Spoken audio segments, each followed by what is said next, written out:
I'm Erin Coster, and welcome to this episode of The Civics Connection, a program supported by the U.S. Association of Former Members of Congress, the Congressional Youth Leadership Council, and the Lou Frey Institute at the University of Central Florida. I'd like to thank you and our in-studio audience, high school students from around the country, for being with us today.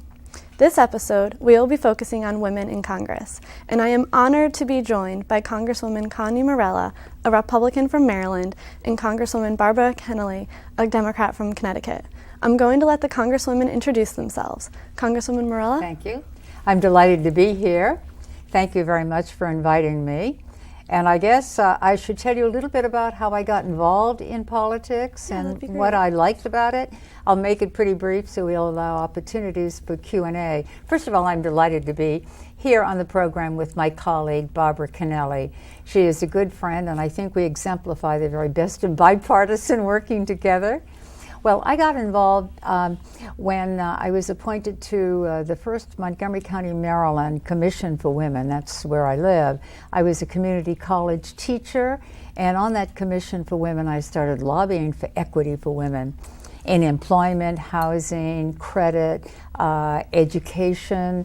It was the time when if you wanted a job, you had to look at a certain part of the paper, jobs for women. Another part was jobs for men. And of course, the jobs for women, as you know, were certain jobs, menial jobs, or maybe a nurse, maybe a teacher. But the ones for men were everything that you could possibly want. And then, of course, in terms of education, you did not have women who were the principals of schools, let alone president of a college, maybe an elementary school in a rural community. And credit was not available to them, and housing. There was a lot of redlining. So we had a lot to do, and also we were trying to pass the Equal Rights Amendment, which ultimately passed Congress, but not a sufficient number of states to become part of our Constitution. So I thought, if I want to make a difference, I need a seat at the table. Get a seat at the table, you have to run for office. And that I did. And to go fast forward, I went from my state legislature in Maryland. Ultimately, in 1986, I was elected to the United States House of Representatives. I represented my constituents in terms of the committees on which I served. I had a lot of federal employees, a lot of federal establishments were there, and a lot of scientific institutions and companies, biomedical particularly. And so I served in those committees. But I, as a woman, I felt that it was important to be involved with women's activities, so I continued with that. Do women make a difference? You bet they do. There were 24 of us in my class. I don't know how many there were in Congresswoman Kennelly's class, but at 24. Now there are like 76. But that 24 out of 435 working together did make a difference. One of our big accomplishments was the Violence Against Women Act. I was the sponsor of it, and then in 2000 I was the main sponsor. They then added on human trafficking. That's made a big difference. It's made a big difference throughout the world in terms of looking at what we can do to take that dirty little secret that was hidden under the rug, bring it out into the open and say this is against the law, this is criminal. So we have domestic violence hotline, we have shelters, we have education for the judiciary, as well as law enforcement. We've looked at even date rape and immigrant women and how they're being served. That was reauthorized, as I mentioned, in 2000. We added the human trafficking. It's been reauthorized in 2005 and will again this year. Another issue that I'd like to point out where I think women have made a difference was the Office of Research on Women's Health at the National Institutes of Health. Prior to that time, women were looked at like they were little men. As a matter of fact, the research that was done on rats that were male. Now, no pun intended, but it was true. They only used male rats. So with appropriate legislation, goading, we, Barbara Mikulski, myself, Pat Schroeder, Olympia Snow, went to the National Institutes of Health and tried to initiate changes and put in legislation, and that office was initiated through law 20 years ago last year. So this is his 21st year. And they've continued with all the studies they've done on women's health. And they're continuing beyond that with something called Vision 2020. So those are several of the things. And educationally, in terms of health, and in terms of access, foreign policy, women have had, even though there are fewer, they have learned, they've worked with the men, who are going to give the votes, of course, so you need to work with them, and have pointed out what needs to be done, and I think have together, collectively, made a difference. So I guess that's part of my story. In 2003, after 16 years, I was very fortunate to be appointed as ambassador to an organization in France, in Paris, the Organization for Economic Cooperation and Development, which deals with, it did at that time deal with 30 of the most industrialized nations in terms of best practices, conventions. It's now 34 nations that they have. So I would be pleased to answer any questions, to talk about the need for more women in elective office and the difference they make.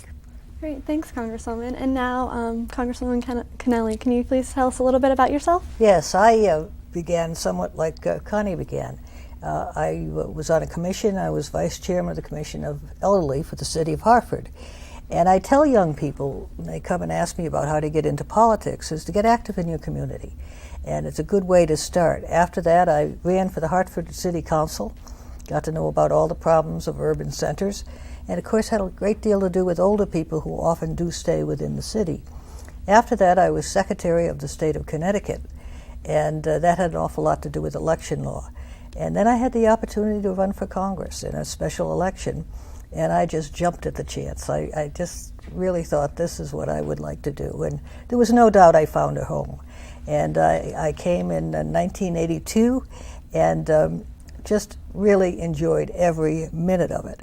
I looked at the committees, and there were super committees and regular committees and authorizing committees. There's all sorts of committees. And I saw there was no woman on the Ways and Means Committee, which oversees Medicare, Social Security, many, many things. And it raises all the taxes that we spend in the United States of America. So I thought that's where I'd like to be. And so I ran for that. You have to run for these committees. And I ran for that and got on that committee. And it was really good for me because I could still do what I wanted to do, women's issues. And at the same time, I represented great big insurance companies. So I got to know the insurance law so that I could do my work there and then work together and with all the committee, being the only woman. And then when I wanted to do women's issues and children's issues, they were willing to work with me.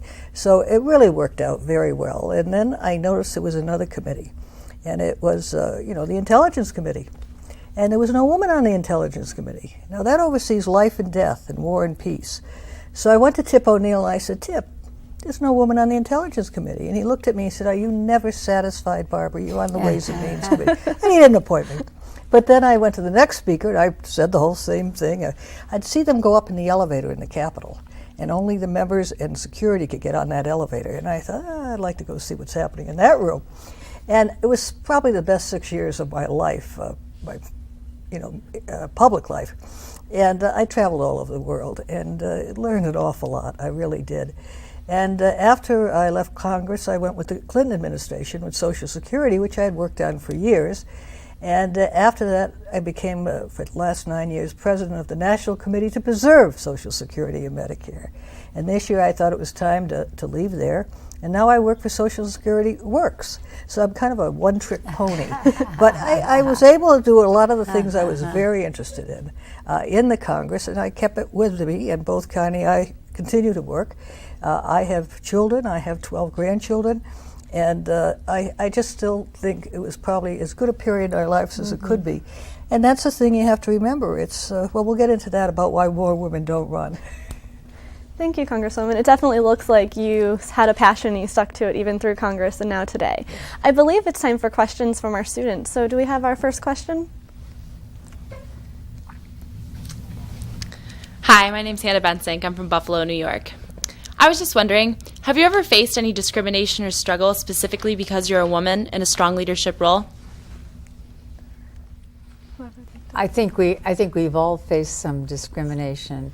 I think it's been more difficult for women to be taken seriously than men.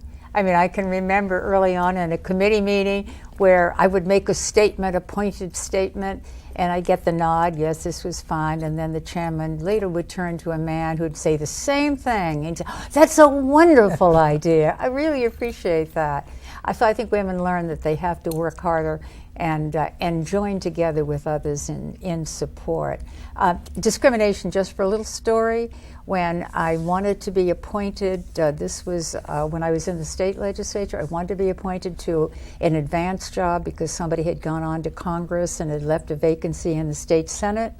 And I appeared before the committee of my party, and the question that I was asked made me realize I would not get the appointment, and I didn't, because the question was, "And so, Mrs. Morella, with your large family, do you think that you could handle the problems of the state?" And if I knew then I wasn't going to get it. Had it been my husband who was there, they would have said, "Mr. Morella, it is so wonderful that you are taking care of all those children." See, we took my late sister's 6 children into our family with 3, so we raised 9. And but the idea is that with a woman, there's a stereotype that they have to be taking care of their family and neglect public service. Barbara? Oh, yes. When I first went on the Ways and Means Committee, they were a rough bunch. And I was the only woman there, and they tried to give me a hard time. But I had a very strong father, and it didn't bother me one bit. And in fact, on purpose, I just didn't pay attention to it. And they realized very shortly that, she's not going to bite, so we might as well get along with her. And that's what I think when there were fewer women in Congress, you had to figure out what you're going to work on that you could get done. You didn't go toward windmills because you didn't have the votes. Absolutely, if you were just trying to do something on your own or just with women, we didn't have the votes. So it's much better now, but I never let it bother me, and I don't think Connie ever let it bother her. Great, thanks. It seems like you both had different obstacles and challenges to face. Our next question. All right, thank you.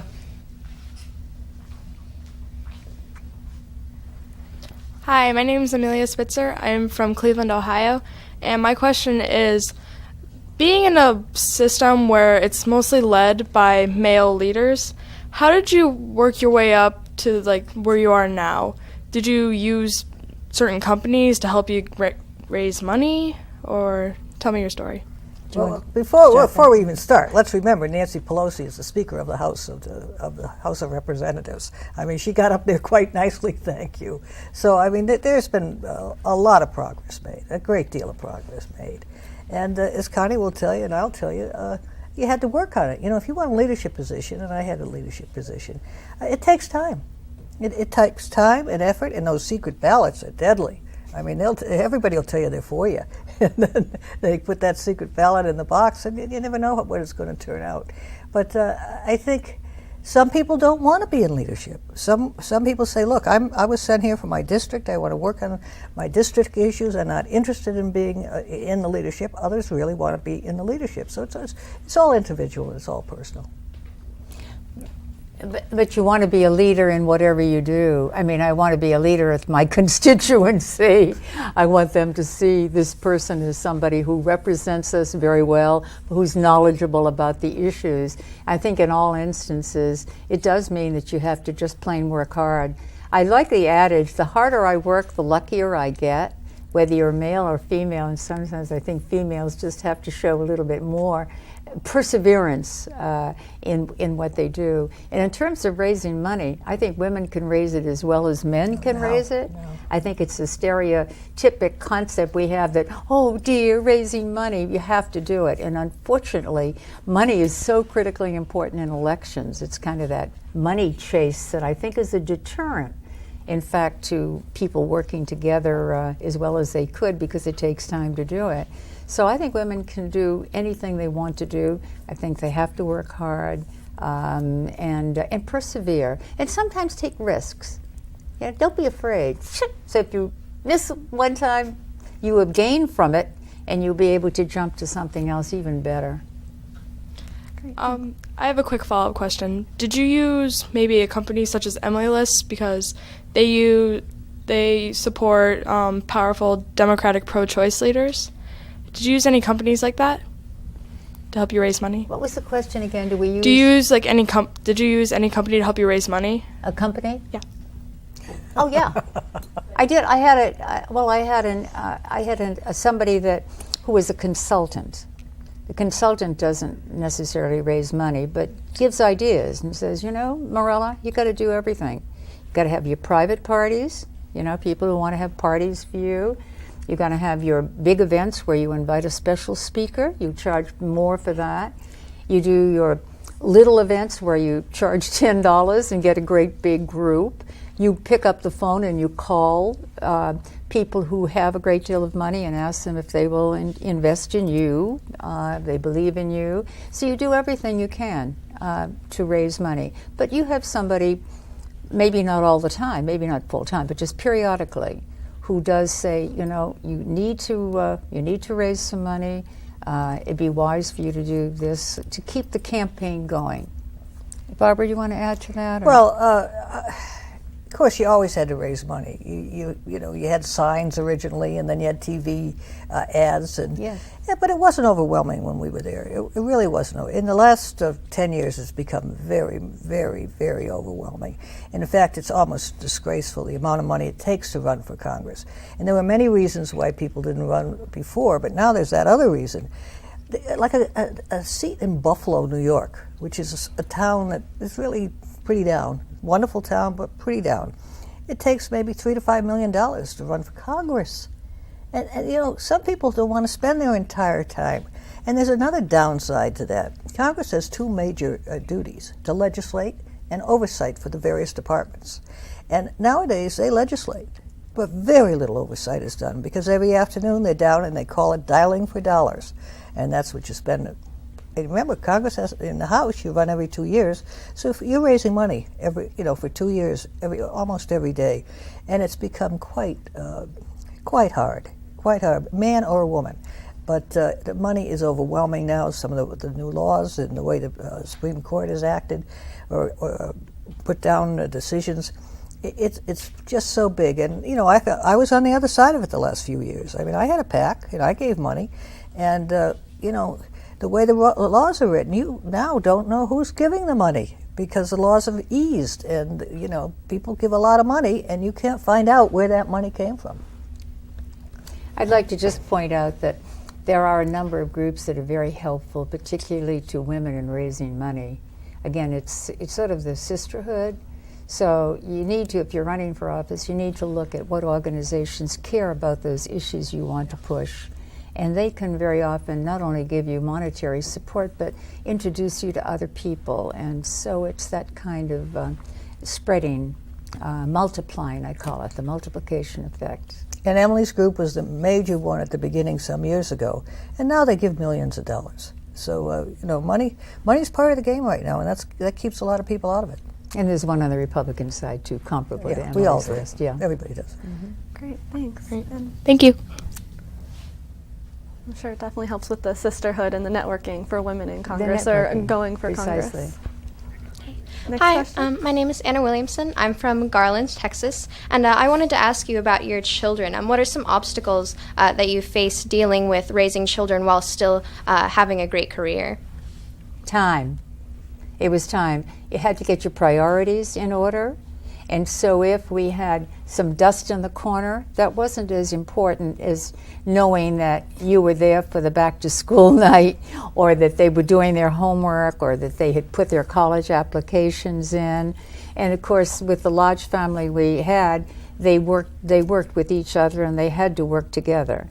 That also doesn't mean that when the time came for them to get their driver's license that I didn't, not my husband, he helped out a lot, but I took them to get their driver's license, 9 of them at different times, and one, because of parallel parking, she couldn't make it the first time. She instantly went on to Tufts and graduated with honors. Couldn't make it the second time, but it was finally the third time where we borrowed a friend's car. It was a car they don't even have anymore, called a Yugo, the little tiny car, and she made it. But so there are a lot of things like that happened. You had to have a sense of humor, and my kids would say when I had to knock on doors because I represented a party that was in the minority in my district, So I knocked on doors because politics is about people and serving people. So you got to get to know the people if you can.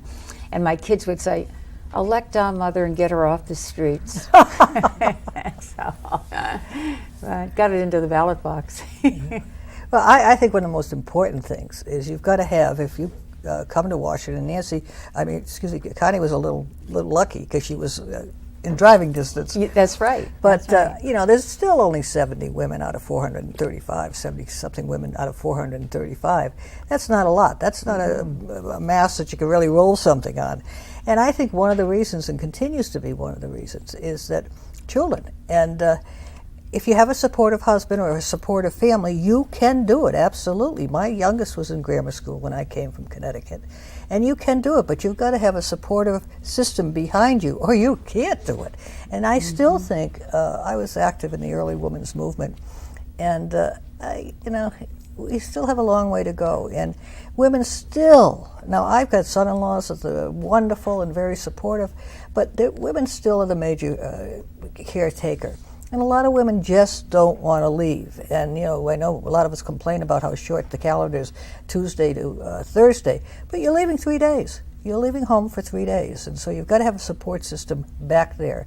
And not everybody has a support system that says, okay.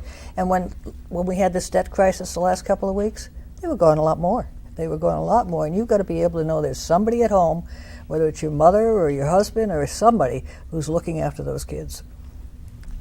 You're finding more and more younger women running with little children.